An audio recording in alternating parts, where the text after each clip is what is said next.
എൻ്റെ കയ്യിൽ ഇപ്പോൾ ഉള്ളത് ആപ്പിളിൻ്റെ എയർപോഡ്സ് പ്രോ ലൈറ്റ്. നമ്മളിന്ന് റിവ്യൂ ചെയ്യാൻ പോകുന്നത് നോയ്സ് ഏറ്റവും പുതിയതായിട്ട് പുറത്തിറക്കിയിരിക്കുന്ന നോയ്സിൻ്റെ എയർബഡ്സ് പ്ലസ്, പഴയ എയർബഡ്സിൻ്റെ അപ്ഡേറ്റഡ് വെർഷൻ. മറ്റേത് എയർബഡ്സ് നമ്മുടെ ആപ്പിളിൻ്റെ എയർപോഡ്സ് പോലെയായിരുന്നു, ഇത് എയർപോഡ്സ് പ്രോ പോലെയുണ്ട്. എന്തായാലും ഈ വീഡിയോ ഞാൻ ഇത്രയും സെക്ഷനുകളായിട്ടാണ് ഡിവൈഡ് ചെയ്ത് വെച്ചിരിക്കുന്നത്.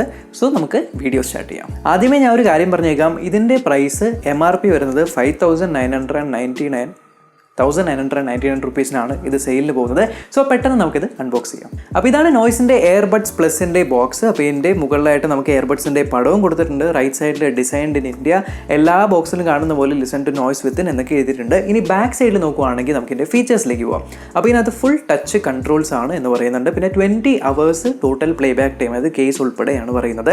പിന്നെ ഇൻസ്റ്റാ ചാർജ് എന്ന് പറഞ്ഞൊരു ടെക്നോളജിയും പിന്നെ USB-C ചാർജിങ്ങുമാണ് കൊടുത്തിരിക്കുന്നത്. സോ പെട്ടെന്ന് നമുക്ക് ബോക്സിനകത്ത് എന്തൊക്കെയാണെന്ന് നോക്കാം. പൊതുവെ നോയ്സിൻ്റെ ട്രൂ വയർലെസ് ഇയർഫോൺസിൽ നമ്മൾ ചെവിയിൽ വെക്കുന്ന ബഡ്സ് കേസിൻ്റെ അകത്തായിരിക്കും വെച്ചിരിക്കുന്നത്. ഇപ്രാവശ്യം അത് പുറത്താണ് വെച്ചിരിക്കുന്നത്.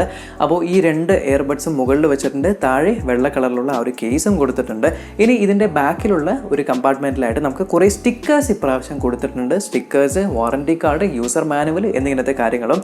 പിന്നെ നമുക്ക് ഈ ഒരു ചെറിയ ബോക്സിൻ്റെ ഉള്ളിൽ USB Type-C കേബിളും അതുപോലെ തന്നെ നമുക്ക് എക്സ്ട്രാ ഇയർ ടിപ്സും കൊടുത്തിട്ടുണ്ട്. അത് എക്സ്ട്രാ ഇയർ ടിപ്സ് അല്ല, ബേസിക്കലി ലാർജ് സൈസും സ്മോൾ സൈസും ആണ്. മീഡിയം സൈസാണ് നമ്മുടെ എയർപോഡ്സിൻ്റെ മുകളിലായിട്ട് ഇരിക്കുന്നത്. ഇതിൻ്റെ ഫിസിക്കൽ ഓറിയോ നോക്കുവാണെങ്കിൽ ഇതിൻ്റെ കേസ് എയർപോഡ്സ് പ്രോയിനെ തന്നെ ഇൻസ്പയർ ചെയ്ത് ഉണ്ടാക്കിയിരിക്കുകയാണ്. സോ മുൻവശത്തായിട്ട് നോയ്സിൻ്റെ ലോഗോ ആണ് കൊടുത്തിരിക്കുന്നത്. പിന്നെ ബാക്ക് സൈഡിൽ നമുക്കൊരു ബട്ടൺ ഉണ്ട്, അതിൻ്റെ മുകളിലായിട്ട് ചെറിയ ഒരു ഇൻഡിക്കേറ്റർ ഉണ്ട്. അപ്പോൾ ഈ ഒരു ഇൻഡിക്കേറ്ററാണ് നമ്മൾ ചാർജ് ചെയ്യുന്ന സമയത്ത് അല്ലെങ്കിൽ പെയർ ചെയ്യുന്ന സമയത്തൊക്കെ കത്തി കിടക്കുന്നത്. ഇനി ഇതിൻ്റെ താഴെയായിട്ട് നമുക്ക് USB-C പോർട്ട് തന്നിട്ടുണ്ട്. ഇനി ഈ ഒരു ബോക്സ് ഓപ്പൺ ചെയ്യുമ്പോൾ ഇതിനകത്താണ് നമുക്ക് എയർബഡ്സ് വെക്കാനായിട്ടുള്ള ആ ഒരു എന്താ പറയുക, ചാർജിങ് പോർട്ട് എന്ന് വേണമെങ്കിൽ പറയാം. ഇനി നമുക്ക് എയർബഡ്സിലേക്ക് നോക്കാം. അപ്പോൾ എയർബഡ്സിൻ്റെ ഷേപ്പ് ഏകദേശം നമ്മുടെ എയർപോഡ്സ് പ്രോയിനെ പോലെ തന്നെയാണ് ഉണ്ടാക്കിയിരിക്കുന്നത്. ഈവൻ ആ ഒരു ചെറിയ ലൈനിങ് പോലും അതിൽ നിന്നും കോപ്പി ചെയ്ത പോലെയാണ് ഇരിക്കുന്നത്. ഇനി ഇതിൻ്റെ മുകളിലായിട്ട് നമുക്ക് ആ ഒരു ചെറിയ ലൈനിങ്ങിൻ്റെ അകത്താണ് ഒരു ചെറിയ ഇൻഡിക്കേറ്റർ ലൈറ്റ് വരുന്നത്. സോ ഇത് ഓൺ ആക്കാനായിട്ട് ജസ്റ്റ് ടാപ്പ് ആൻഡ് ഹോൾഡ് ചെയ്യുക. ഒരു 3 to 5 seconds ഹോൾഡ് ചെയ്യുമ്പോൾ പവർ ഓൺ എന്ന് പറഞ്ഞിട്ട് ഓൺ ആവുന്നതായിരിക്കും. ഇനി ഇതിൻ്റെ അടിയിലായിട്ട് നമുക്ക് ചാർജിങ് പിന്നുകളും അതേപോലെ മൈക്രോഫോൺസും വരുന്നുണ്ട്. സോ 2 എണ്ണത്തിലും മൈക്രോഫോൺസ് ഉണ്ട്. ഡെഡിക്കേറ്റഡ് ആയിട്ട് 2 എണ്ണത്തിൽ നിന്നും സ്റ്റീരിയോ കോൾസ് ചെയ്യാനായിട്ടുള്ള മൈക്രോഫോൺസ് ആണ് ഇതിൽ കൊടുത്തിരിക്കുന്നത്. ഇനി അതേപോലെ കുഷൻ ടിപ്സ് ആണ് വന്നിരിക്കുന്നത്. സോ കഴിഞ്ഞ പ്രാവശ്യത്തെ പോലെ ചെവിയിൽ നിന്നും ഊരി വീഴാതിരിക്കാനായിട്ട് നമുക്ക് കുഷൻ ടിപ്സ് ആണ് ഇതിനകത്ത്, സിലിക്കൺ ടിപ്സ് ആണ് ഇതിനകത്ത് കൊടുത്തിരിക്കുന്നത്. സോ ഇതാണ് നമ്മുടെ ഫിസിക്കൽ ഓവർവ്യൂ. പൊതുവെ ട്രൂ വയർലെസ് ഇയർഫോൺസിൽ ഏറ്റവും കൂടുതൽ വരുന്ന ഒരു കംപ്ലൈൻ്റ് ആണ് ബാറ്ററി ബാക്കപ്പ് എനിക്ക് ഒട്ടും കിട്ടുന്നില്ല എന്നുള്ളത്. അപ്പോൾ ഈ ഒരു ബാറ്ററി ബാക്കപ്പ് കിട്ടാതിരിക്കുന്നതിൻ്റെ പ്രധാന കാരണം ഏറ്റവും ആദ്യമായിട്ട് ട്രൂ വയർലെസ് ഇയർഫോൺസ് ഉപയോഗിക്കുന്ന സമയത്ത് അത് പ്രോപ്പറായിട്ട് ചാർജ് ചെയ്യാതെ ഉപയോഗിക്കുന്നതുകൊണ്ടാണ്. അതായത് ഏതൊരു ട്രൂ വയർലെസ് ഇയർഫോൺസും ഫസ്റ്റ് യൂസ് ചെയ്യുന്നതിന് മുന്നേ കേസിൽ വെച്ചിട്ട് 100% ചാർജായി എന്ന് ഉറപ്പുവരുത്തിയതിന് ശേഷം മാത്രമേ ഫോണായിട്ട് കണക്ട് ചെയ്യാൻ പാടുള്ളൂ. അല്ലാതെയാണ് നിങ്ങൾ ചെയ്യുന്നതെങ്കിൽ നിങ്ങൾ ഉദ്ദേശിക്കുന്ന ബാറ്ററി ബാക്കപ്പ് കിട്ടുകയില്ല. അപ്പോൾ ഇത് ചാർജ് ചെയ്യാനായിട്ട് ജസ്റ്റ് ഈ 2 ഇയർബഡ്സും ഇതിനകത്തേക്ക് കേസിനകത്തേക്ക് വെച്ച് കഴിഞ്ഞാൽ നിങ്ങൾക്ക് ചെറിയ ഒരു LED ഇൻഡിക്കേഷൻ 2 എണ്ണത്തിലും കത്തുന്നത് കാണാനായിട്ട് പറ്റും. അപ്പോൾ അങ്ങനെ കത്തുവാണെങ്കിൽ ഇത് ഫുൾ ചാർജ് ആവുകയാണ്. ഏകദേശം 1 മുതൽ 1.5 മണിക്കൂർ വരെയാണ് 2 ഇയർബഡ്സും ചാർജ് ചെയ്യാനായിട്ട് എടുക്കുന്നത്. ഇനി അടുത്ത് നമുക്ക് പെയറിംഗ് പ്രോസസ്സിലേക്ക് പോകാം. സോ വളരെ സീംലെസ്സും വളരെ സിമ്പിളുമായിട്ടുള്ള പെയറിംഗ് പ്രോസസ്സാണ്. ജസ്റ്റ് നിങ്ങൾ ഈ ഒരു കേസിൻ്റെ ലിഡ് ഓപ്പൺ ചെയ്യുക, എന്നിട്ട് നിങ്ങളുടെ ഫോണിൽ ബ്ലൂടൂത്ത് ഓൺ ആക്കിയിട്ട് എയർബഡ്സ് പ്ലസ് ആയിട്ട് കണക്ട് ചെയ്യുക. പിന്നെ ഓരോ പ്രാവശ്യവും നിങ്ങളുടെ കേസ് ഓപ്പൺ ചെയ്യുമ്പോൾ പെട്ടെന്ന് തന്നെ നിങ്ങളുടെ ഫോണുമായിട്ട് പെയർ ആവുന്നതായിരിക്കും, കണക്ട് ആവുന്നതായിരിക്കും.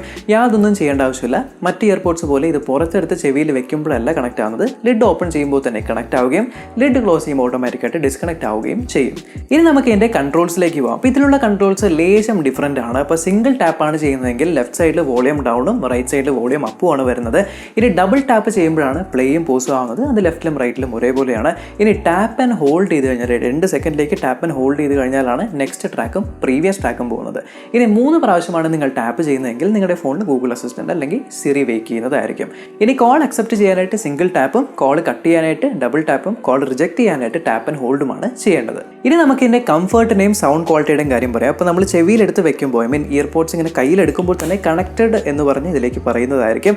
ഇനി ചെവിയിൽ വെക്കുമ്പോഴത്തേക്ക് യാതൊരു കംഫർട്ടിൻ്റെ പ്രശ്നങ്ങളൊന്നുമില്ല, ചെവിയിൽ നിന്നും ഊരി പോകുന്നൊന്നുമില്ല. അപ്പോൾ നിങ്ങൾ വർക്കൗട്ടൊക്കെ ഒക്കെ ചെയ്യുന്ന വ്യക്തിയാണെങ്കിൽ ഇത് ഊരി പോകാനായിട്ട് യാതൊരു സാധ്യതയുമില്ല. പിന്നെ കംഫർട്ടിന് യാതൊരു പ്രശ്നമില്ല. വലിയ സ്റ്റെം അല്ലാത്തതുകൊണ്ട് അധികം വൃത്തികേടായിട്ട് തോന്നുകയുമില്ല ഇത് വെച്ച് കഴിഞ്ഞാൽ. ഇനി സൗണ്ട് ക്വാളിറ്റിയുടെ കാര്യം പറയുകയാണെങ്കിൽ ഞാൻ പറഞ്ഞ പോലെ 3 ഇയർ ടിപ്സ് ഇതിനകത്തുണ്ട്. അപ്പോൾ നിങ്ങൾ ഏത് ഇയർ ടിപ്സാണ് വെക്കുന്നത് എന്നനുസരിച്ചിരിക്കും ഇതിൻ്റെ ബേസിൻ്റെ പെർഫോമൻസ്.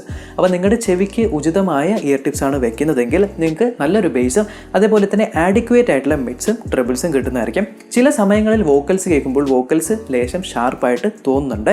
എന്തായാലും അത് ഇയർബഡ്സ് അല്ലെങ്കിൽ ഇയർ ടിപ്സ് ഏതാണ് വെക്കുന്നത് എന്നനുസരിച്ച് വ്യത്യാസം വരും. സോ ഓവറോൾ സൗണ്ട് റേറ്റിംഗ് കൊടുക്കുകയാണെങ്കിൽ ഒരു 4 ഔട്ട് ഓഫ് 5 റേറ്റിംഗ് തന്നെ കൊടുക്കാൻ പറ്റും. ഇനി നമുക്ക് എൻ്റെ മൈക്രോഫോൺ ക്വാളിറ്റിയിലേക്ക് പോകാം. അപ്പോൾ മൈക്രോഫോൺ ക്വാളിറ്റി ചെക്ക് ചെയ്യാനായിട്ട് ഞാൻ 2 ഇയർബഡ്സും ചെവിയിൽ വെച്ചിട്ടുണ്ട്, ഫോണുമായിട്ട് കണക്ട് ചെയ്ത് വെച്ചിരിക്കുകയാണ്. ഇനി ഞാൻ സംസാരിക്കാൻ പോകുന്നതൊക്കെ വെയിറ്റ് ഓക്കെ. ഇപ്പോൾ ഞാൻ സംസാരിക്കുന്നത് മുഴുവനും കേൾക്കുന്നത് നിങ്ങൾ ഇതിൻ്റെ മൈക്രോഫോൺസിലൂടെയാണ്. അപ്പോൾ സൗണ്ട് ക്വാളിറ്റി എങ്ങനെയാണ്? കോൾ ചെയ്യുമ്പോൾ ഈ ഒരു ക്വാളിറ്റി ആയിരിക്കും കിട്ടുന്നത്. ഞാൻ സൗണ്ട് ക്വാളിറ്റി നല്ലതാണെന്നോ മോശമാണെന്നോ ഒന്നും പറയുന്നില്ല. നിങ്ങൾ തന്നെ കേട്ടിട്ട് നിങ്ങൾക്ക് എന്ത് തോന്നുന്നു ഉള്ളത് ജഡ്ജ് ചെയ്തിട്ട് നിങ്ങൾക്ക് പർച്ചേസ് ചെയ്യാവുന്നതാണ്. സോ ഈ ഒരു സൗണ്ട് ക്വാളിറ്റി ആയിരിക്കും ഇപ്പം നിങ്ങൾ മീറ്റിംഗ്സ് ഒക്കെ കൂടുവാണെങ്കിൽ, ഗൂഗിൾ മീറ്റ് അല്ലെങ്കിൽ കോൾസ് ചെയ്യുവാണെങ്കിൽ നിങ്ങൾക്ക് കിട്ടുന്നത്.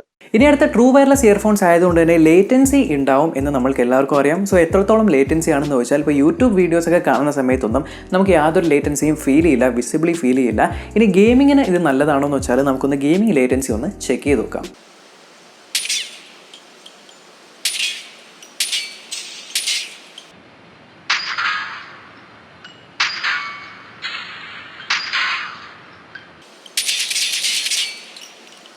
അപ്പോൾ ഗെയിമിങ്ങിൽ ഏകദേശം ഈ ഒരു ലേറ്റൻസിയാണ് വരുന്നത്. അപ്പോൾ നിങ്ങൾ എക്സ്ട്രീം ഹാർഡ് കോർ ഗെയിമേഴ്സൊക്കെ ആണെങ്കിൽ വയേർഡ് ഇയർഫോൺസ് പർച്ചേസ് ചെയ്യുന്നതായിരിക്കും ബെറ്റർ.